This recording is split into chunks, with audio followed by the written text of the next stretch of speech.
enterprise chair and as an economically inclined person as well, is that we invest on new economic enterprise with a target of the yielding of more economic revenues.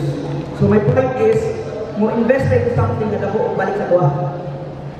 So my take is that you build a BGC-like area. The reclamation part, you build an IT park, you put tax incentives to the IT industry, they put building, 10-story building, rent them, you will invest 10-story building, your BPO will rent it, no? Nag-SICC, katong mga gusto mag-part-time, mag-part-time. Diba? So my point is, because of BPO industries,